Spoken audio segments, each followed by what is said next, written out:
So in life, there are moments when you stop and ask yourself, how did I get here? Like, why am I standing here? Well, this is definitely one of those moments for me. And I find myself going back to the beginning, back to my roots. I was born to incredible parents, amazing parents who served as doctors in the Indian Army. I was the firstborn. And as far back as I can remember, I made my parents very proud and happy 99% of the time. Okay, slight exaggerations of personal achievements are allowed from time to time, don't you think? My brother was born a few years later, and even then, nothing changed for me. We were both given equal opportunities, and I want to emphasize this. I want to really emphasize this for you because I don't think a lot of people might understand that being equal might seem very normal.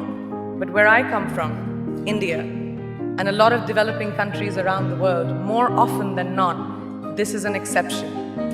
It's actually a privilege. My first experience of the glaring disparity between boys and girls came at a very, very young age.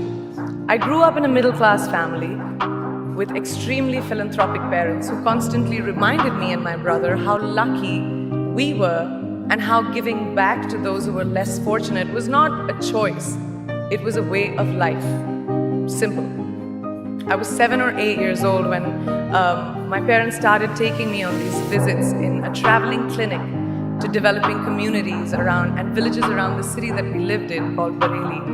We were packed into this ambulance and my parents would provide free medical care to people who couldn't afford it. My job at the age of 8 was assistant pharmacist.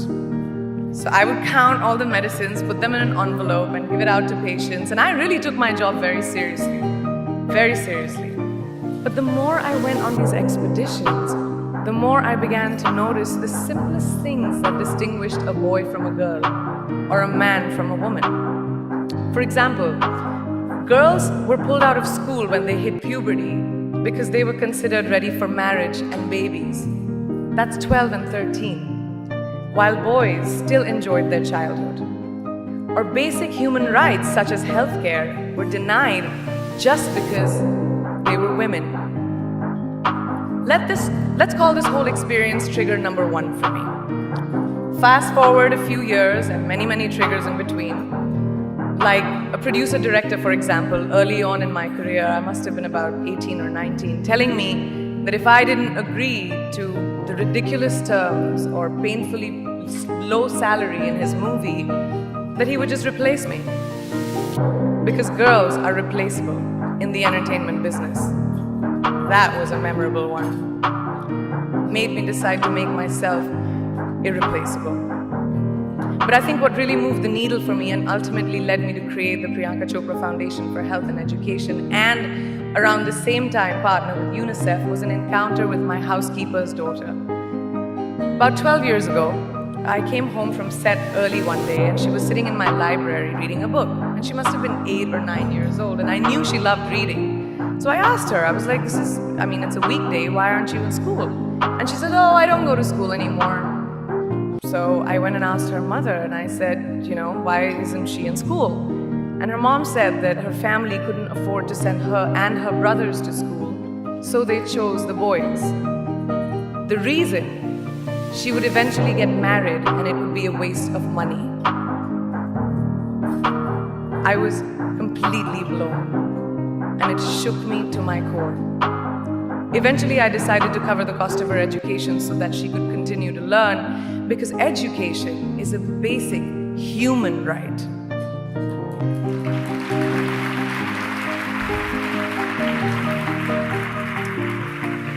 And a huge necessity, especially today.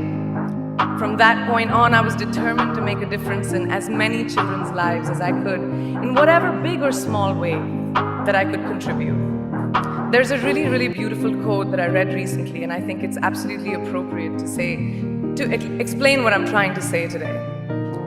The hand that rocks the cradle, the procreator, the mother of tomorrow, a woman shapes the destiny of civilization.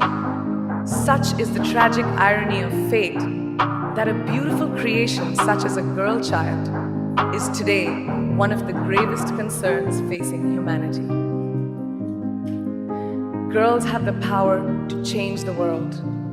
It is a fact, and yet today, girls are more likely than boys never to set foot in a classroom, despite of all the efforts and progress made over the last 2 decades. I'm just going to give you a stat, more than 15 million girls of primary school age will never learn how to read or write, compared to 10 million boys. Primary school, it's the beginning of our future. Over the last 11 years, I have witnessed firsthand the incredible work that UNICEF does for children around the world, especially victims and survivors of child marriage, displacement, war, sexual violence. But there is still so much work to do. And for me, that is the fuel to my fire. The reason I am so committed to this cause, and that is where my passion stems from, because I know that a girl's education not just empowers families, but communities and economies. A result of her education, we all do better. It's just as simple as that. As entertainers and influencers sitting in this room, I feel that it's our social responsibility to be a voice for the voiceless, which is why I applaud each and every woman in this room for being such a badass.